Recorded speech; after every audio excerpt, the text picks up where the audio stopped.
What am I doing personally to save the planet? Even like the littlest thing counts. It's the little things that matter that save the environment. Water, I like to make sure I turn off the water I'm washing my hands or taking a shower, soap myself up, and then turn the water back on. I'm basically taking a shower in cold water. I just got a new shower head, and it actually conserves 25% water.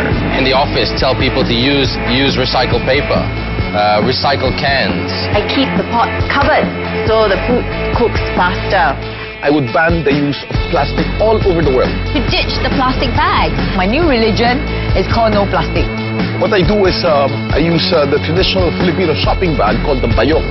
Personally, I don't think that we can ever do enough, but I use only biodegradable bags to clean up my dog's poop. That's what I preach, and if some people find me annoying, then I think I've done my job.